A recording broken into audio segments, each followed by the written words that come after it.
When your child's chaotic behaviors are running your life, when you're struggling to find practical solutions, and just when you feel you've reached the end of your rope, there comes Harmonious Clan Podcast, equipping you with the proven practical strategies we've developed over the years through our own experiences to bring you strategies that give you results, enabling you to nurture your child from outcast to outstanding, and your clan from chaos to harmony.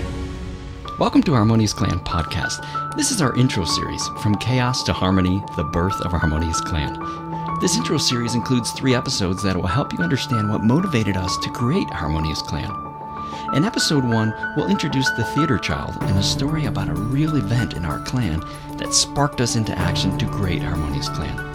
In episode 2, we'll introduce ourselves, Marco and Louisa, so you understand where we're coming from.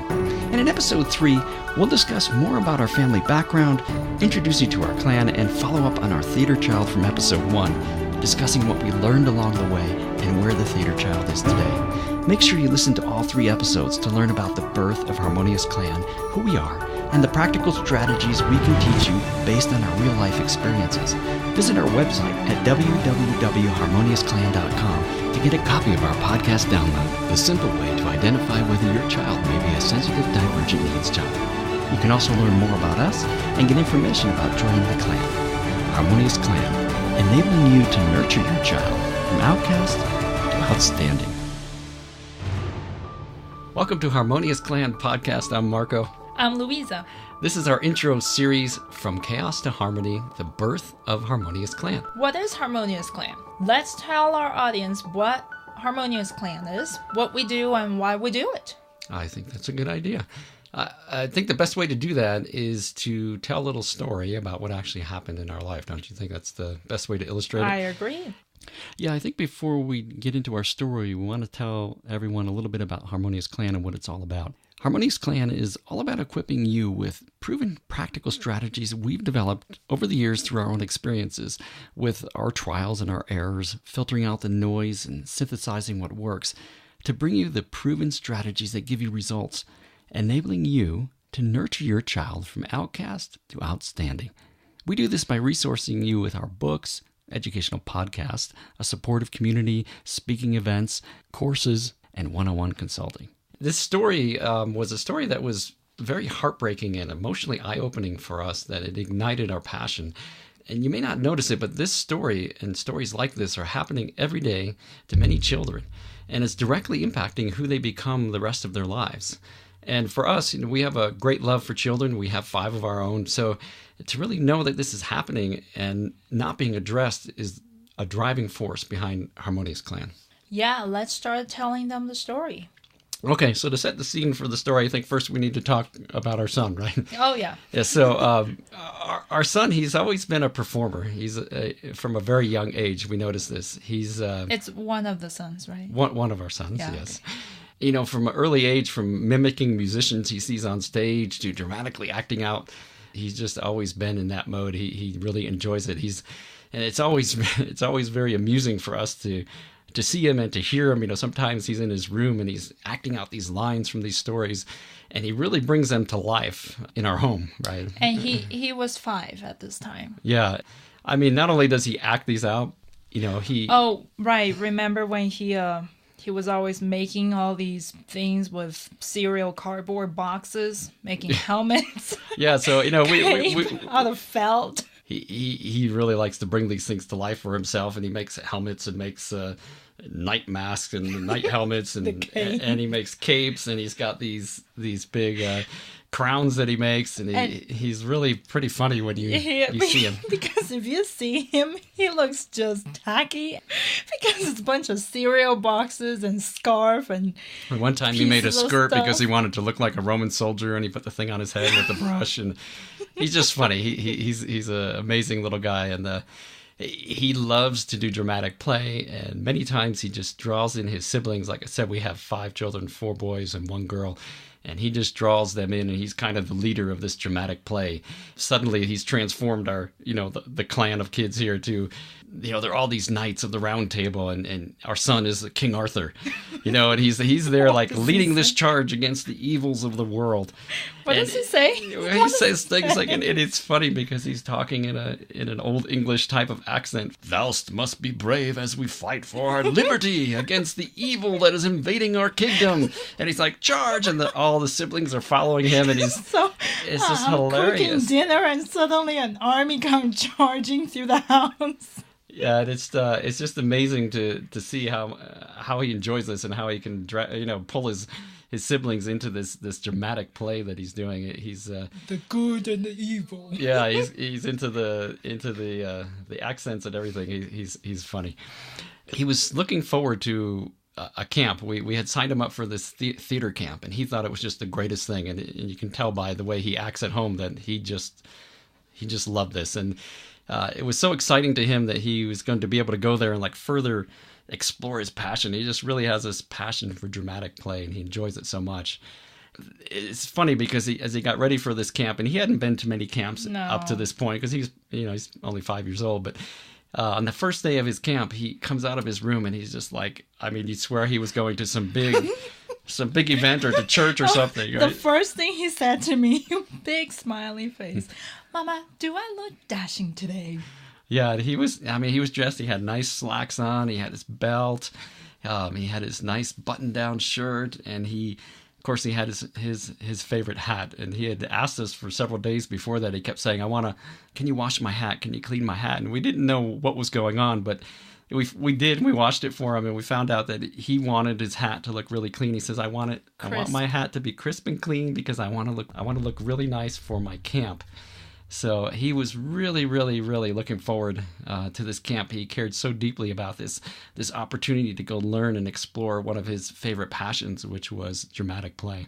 Right. This is kind of setting the scene for where he was. So he's going to this camp, and here he is with his heart just really filled with this anticipation and this excitement about this camp. I guess, Louisa, you want to talk about taking him to the camp and what happens? Yeah, so the morning that I dropped him off, first day of the camp, it was so exciting. And there was kind of a chaotic atmosphere, a wild child. I wouldn't say wild, it's just an ordinary, boys, how they act, rambunctious and all that, and was kind of in his face, saying hi and kind of jumping around like a monkey. Our son, he tried to restrain himself and not go along and not get chaotic. He sat very calmly, patiently, and was just sat in front of the stage, waiting for the day. He told me he sat like front row center, right? Oh, yeah. This theater camp had a little auditorium with a stage and the theater seating and all that. So he went right to the front, and he's going to sit right in the middle. You could just tell he was really excited and ready to go forward with this camp. Chaotic, and he didn't care. He was ready to go. He was focused because, we're waiting for the teacher to show up on the stage and talk about what's happening. So before I left, I had a brief chat with the camp teacher. I just thought I'd give him a heads up. So I went and told her, I said, he has some special needs related to sensory processing and multiple other challenges that, immediately the teacher said, oh, yep, say no more. I got it. I get it. I'm a special ed or a special needs teacher. I get it.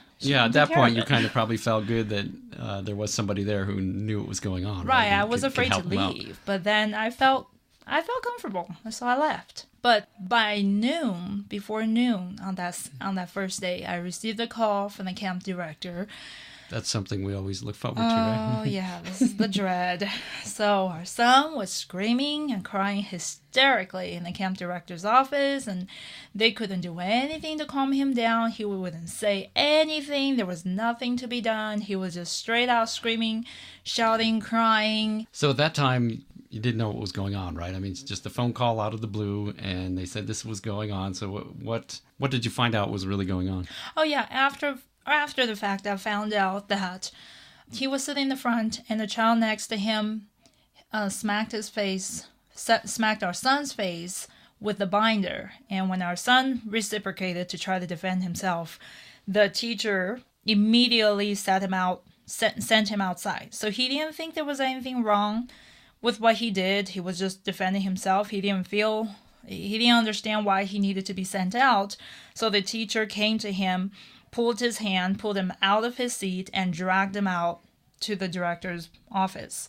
And it apparently, that's when he started crying, because he didn't know why he was sent out and what he did that was wrong. Well, I could see from him, he's probably thinking, here I was just defending myself, and now all of a sudden he's being basically humiliated in front of the class. And very humiliated. I could see where he would feel that he was wronged and he was being blamed for causing an issue, when in fact he was just reacting to something that was happening to him. Right. So, here's this kid coming up to him and invading his space and smacking him, and he doesn't know what to do. And then the teacher comes out and tells him he's got to leave. And, he's so looking forward to this class and this opportunity. And all of a sudden he's told to go to the director's office, right? And I think it was humiliating that he made a scene, but it almost feels that the scene was set up. It was kind of set up, and from the classmates' perspective and everybody else's perspective, all they saw was that this child got sent out, and suddenly he started screaming and shouting, and it's almost like this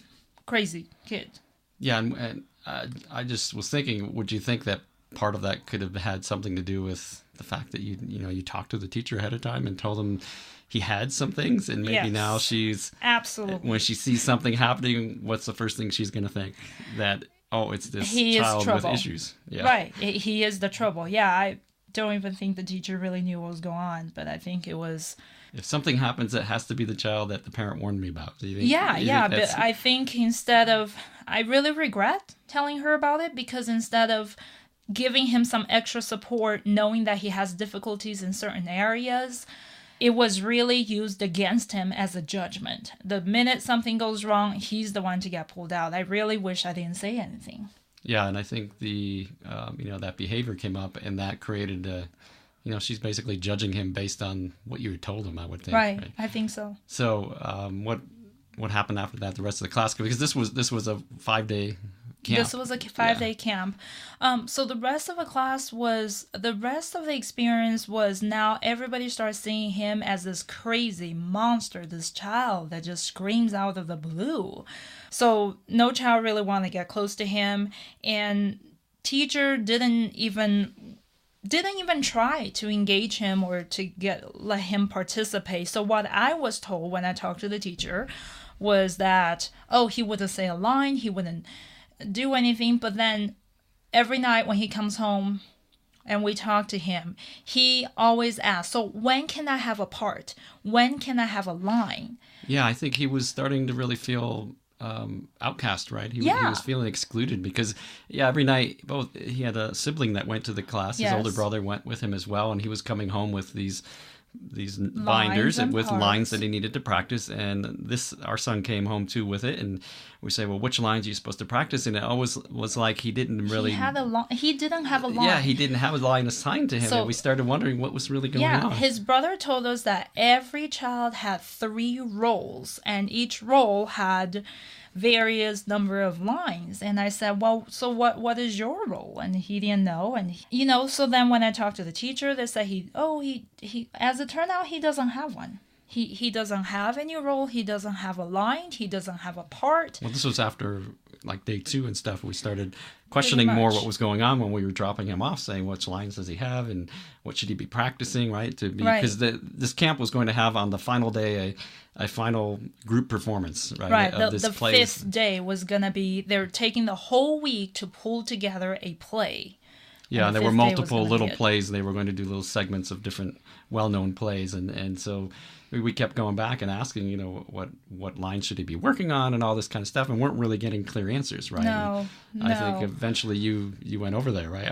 Well, yeah, you know what? At the time I had let's see, so these 2 boys were in the camp, and I had little kids, I had taller infants, and I kind of had a preschool myself, but I just brought my clan to the camp, and I said, I gotta stay here. I need to support him, because I am seeing that he is asking me every day, when can I have a part like everybody else? When can I have a line like everybody else? And I understand that everybody has 3 parts and multiple lines. How come he doesn't? And So I knew that I needed to be there. I needed to support him. I needed to advocate for him, because what was perceived was that he couldn't say anything, didn't say anything. He was this crazy child that just out of the blue screams and shouts in class.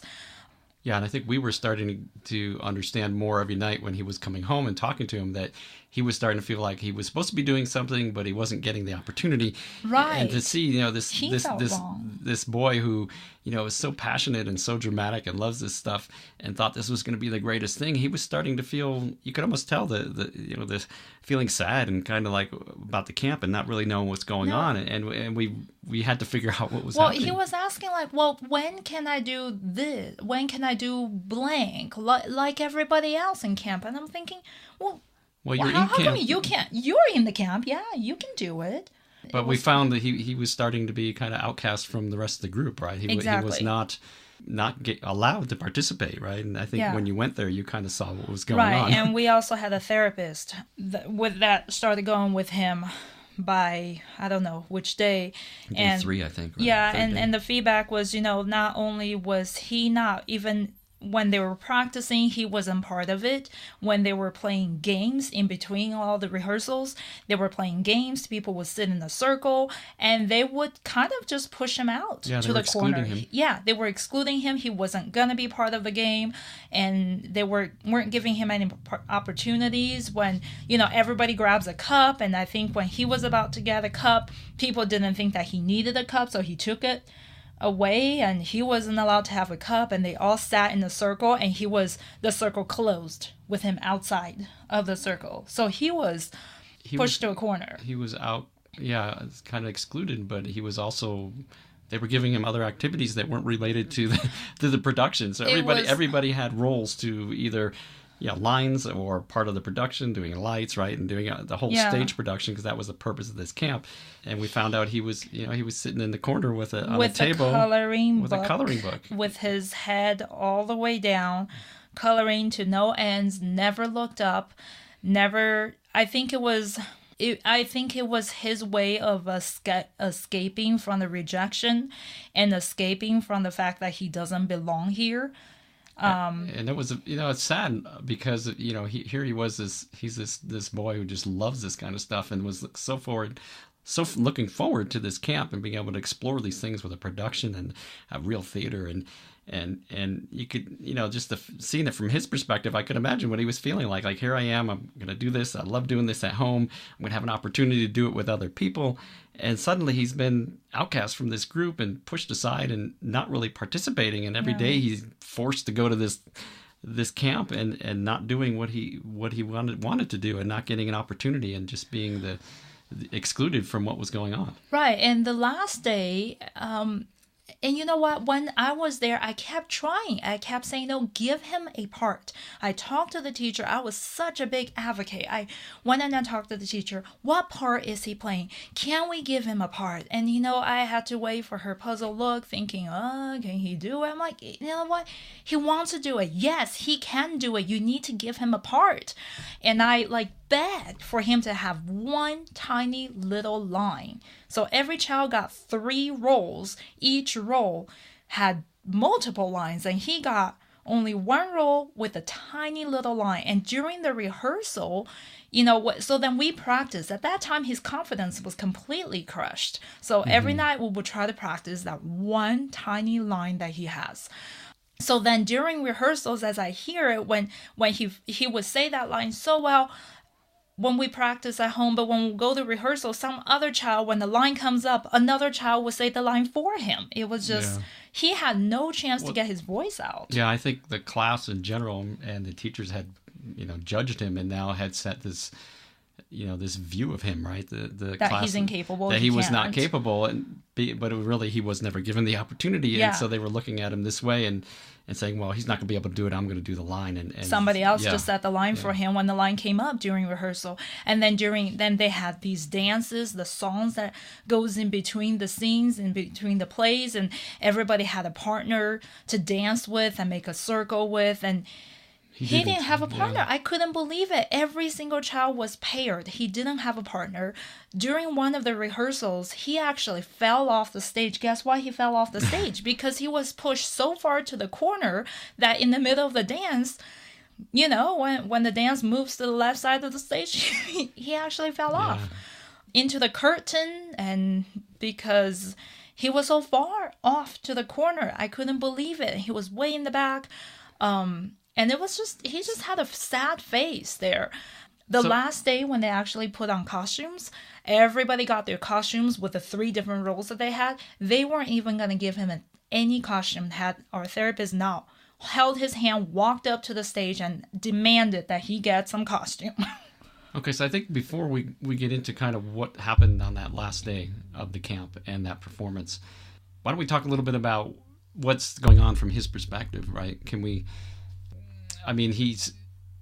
just went through the whole story about what the teacher saw and what they did and kind of how he became outcast. Do you want to talk about the cycle? Yes, I think we want to talk about what was going on and maybe a little insight into, when we look back on this, what was really happening from his perspective that was driving the behavior that was going on. Okay, so our son is a child with sensitive divergent needs. For short, we call it a child with SDN. And I define a child with SDN in our book as a child who has an acute sensitivity with a lack of regulation and divergent physiological, mental, and emotional needs that result in behavior challenges and difficulties in daily life. It has something to do with their brain not being able to process, to receive, and to output information that comes from senses. Mm-hmm. For example, normally if you can handle a conversation, you can handle a conversation at the coffee shop with all the noises in the background. But for a child with SDN, they cannot. The reason is because they cannot filter out the noises in the background. Their neurological system, their central system cannot process all these things and prioritize it. As a result, they get overwhelmed very easily. So now these sensitivities could be multiple senses or one sense, but any of the senses. There's not actually necessarily 7 different types, okay. Right? So that's just one example of auditory, but there are several different types, and our child actually has it in every type. To be in that sort of environment is extremely difficult to begin with. The minute he walks in and there's like a chaos, or just the fact that children are around him, is scary. His system cannot deal with that sort of proximity with another person that close to him, space, or the noise. And now come to that thing about the child smacking him in the face. That is an absolute no. I mean, that sets his systems off. Well, I think to see that you mentioned when he first went in that day, and he sat there quietly and tried to pay attention, and because he was so looking forward to this class that he sat there and forced himself to be focused on the stage, even though all this stuff was going on around him. And so to see that he was able to walk in there, into this environment with a sensory overload and go and sit down and quietly keep himself composed was, from his perspective, that was a really big challenge, right? To be able to sit there quietly. And then in addition to that, now you have a child sitting next to him is trying to get his attention and doing all this stuff, and eventually smacks him with this binder, probably just trying to have fun and get his attention, right?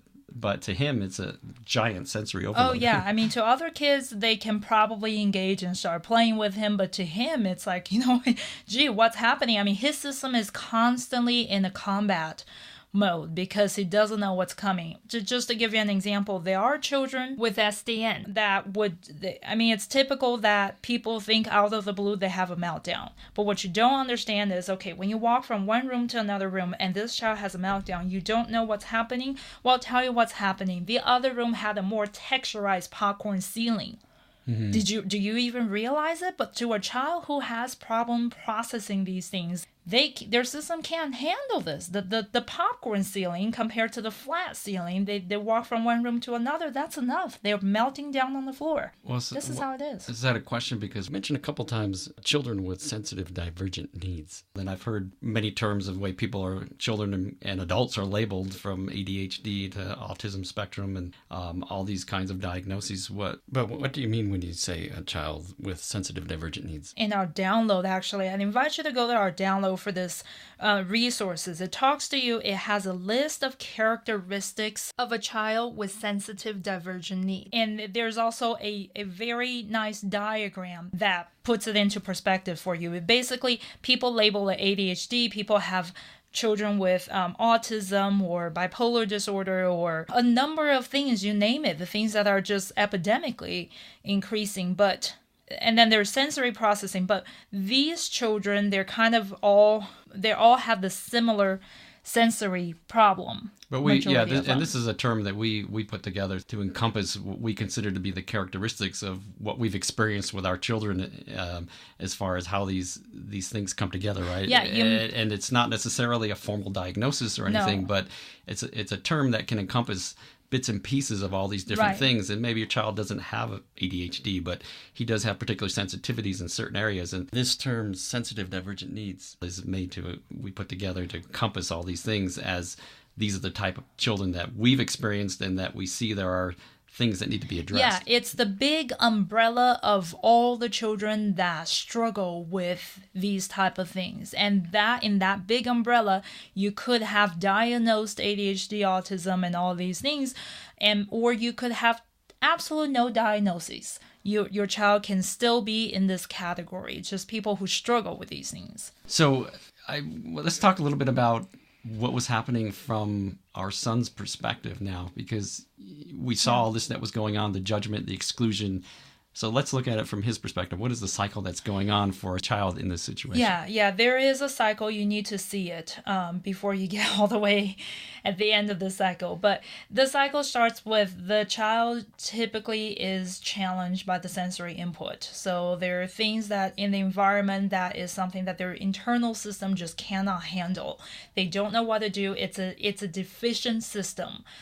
And then when they don't know what to do, it comes out behaviorally. For example, the child that melts down when they walk from one room to another because he couldn't handle the texture of the popcorn ceiling. Or sometimes they may be, it just comes out behaviorally. So it could be a child that has an auditory sensitivity, goes into a room, say like an auditorium or something where there's a lot of echo and a lot of noise, and he may have an overload and he needs to do something because he's overloaded. So usually manifests as a behavior that's not an appropriate behavior, but he doesn't know what to do. No, but from the untrained eyes, it's a behavior problem, quote unquote, that kid is a bad kid. And then now, so the judgment comes in. Oh yeah, he's just screaming, he's just yelling, he's kicking, he's whatever. The judgment comes in about the behavior without understanding where the behavior is coming from. And after the judgment, as in our son's case, people had judgment. The whole classmate had judgment about how crazy he was how incapable he was. I could see that, they pull him out of the class and he starts yelling and screaming and people are thinking, what's wrong with this kid? Oh, stay away from him. Not only is it affecting their view of him, but internally you can imagine what it's doing to his self-esteem and his image and thinking, all these people must think I'm crazy. I'm cuckoo, right? Yeah, right.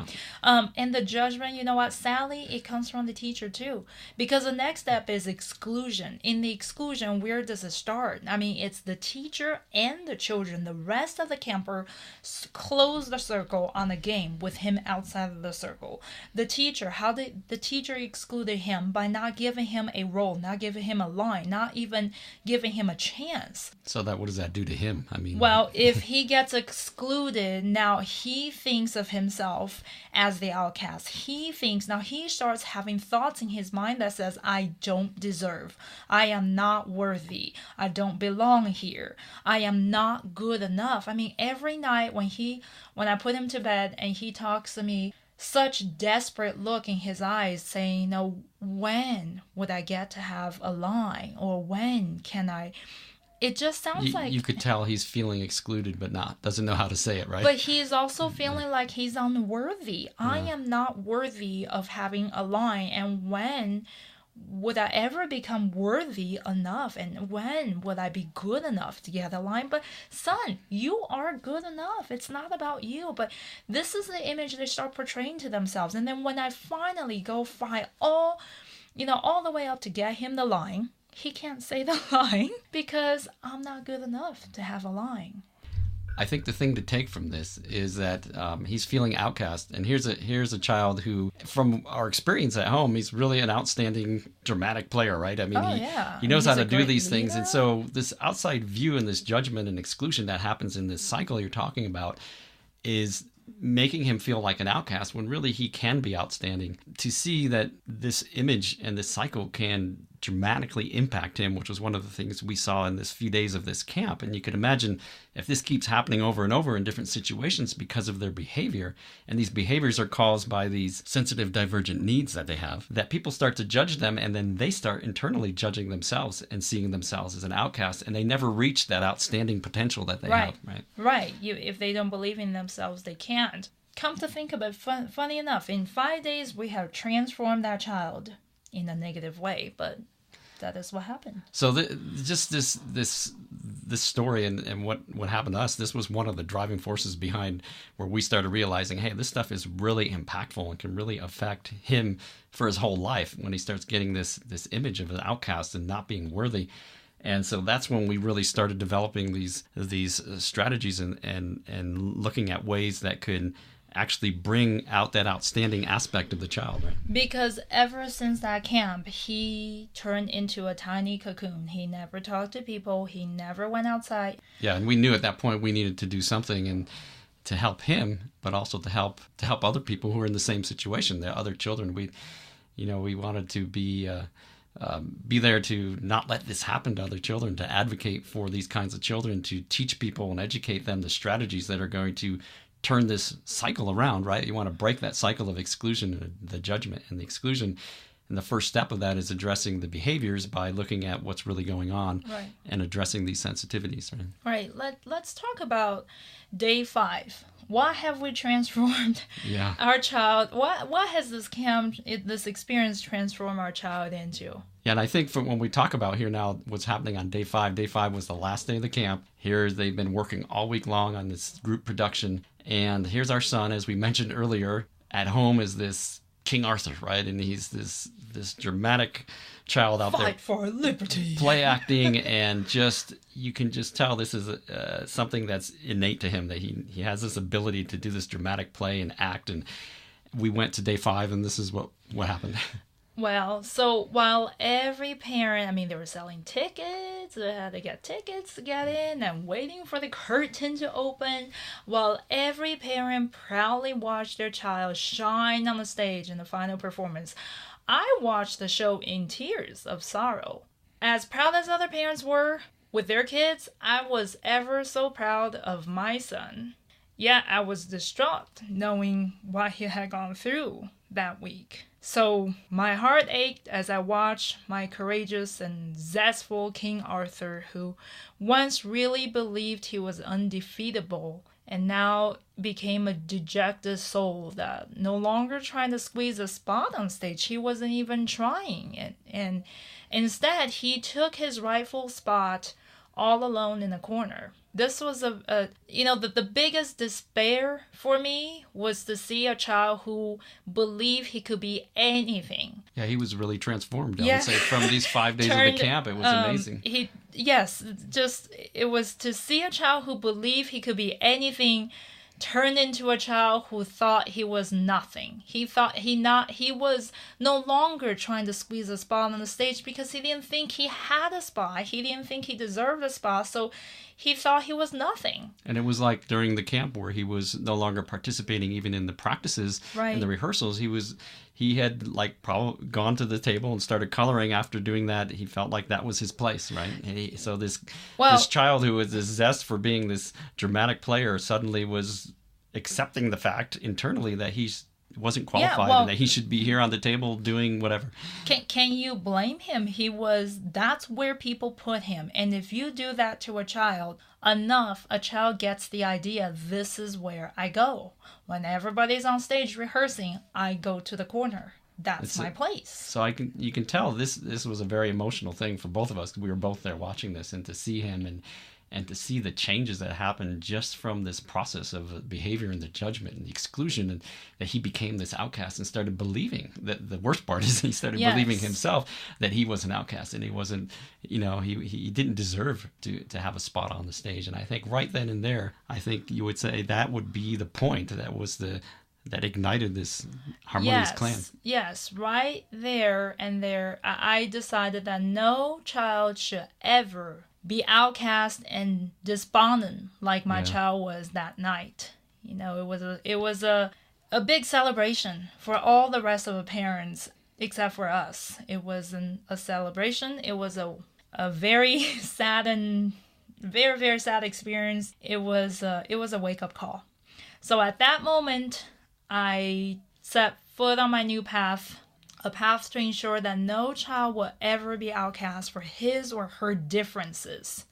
Yeah, so at that point, the performance ended. We gathered our whole clan together and we decided we'll go out and have a celebration dinner. But it really didn't feel like a celebration because both Louisa and I were sitting there thinking, this is not what we expected. This is not what we want for a child. And seeing how he could be transformed to this outcast role that he accepted for himself in a short period like that, and realizing this happens not only to him, but to other children, that this can really have a dramatic impact on their future. I mean, what would it be like to think of yourself as that child, to be put through this experience and to have this feeling that I'm an outcast, I'm a misfit, I don't belong, and anything that he would be outstanding at is no longer achievable for him from his perspective. And I think during that whole dinner, we're trying to celebrate, but thinking about that and thinking what it did to our son and what it could do to other people. And that really got us thinking about, we need to do something, right? Well, yeah, and I did. I celebrated for his bravery or whatever it is that he had in him to continue to wake up every morning to go to this place where he was so rejected. Well, he was trying his best because he knew it was important to him and it was important to us, because he said, we want to put you in this camp because we know you love this kind of stuff. And I think he forced himself to go every day, but wasn't getting out of it what he expected. And yet he continued to do that every day. Right. And we did have to celebrate that, but there was that feeling of something's not right and we really need to do something. Yes, we needed to do something. And that moment was the birth of Harmonious Clan. Harmonious Clan, enabling you to nurture your child from outcast to outstanding. Thank you for listening to Harmonious Clan podcast intro series, From Chaos to Harmony, the birth of Harmonious Clan. We illustrated a story from our life that sparked the birth of Harmonious Clan. We talked about who we are and where we came from, and how we can teach you the practical strategies from our real-life experiences, enabling you to nurture your child from outcast to outstanding, and your clan from chaos to harmony. Please visit our website at www.harmoniousclan.com to get a copy of our podcast download, the simple way to identify whether your child may be a sensitive divergent needs child. You can also get the podcast notes, learn more about us, and get information about joining the clan. You've been listening to Harmonious Clan Podcast with Marco and Louisa. Learn more about Harmonious Clan at www.harmoniousclan.com for information on resources including books, educational podcasts, a supportive community, courses, and one-on-one consulting. Harmonious Clan, enabling you to nurture your child from outcast to outstanding, and your clan from chaos to harmony.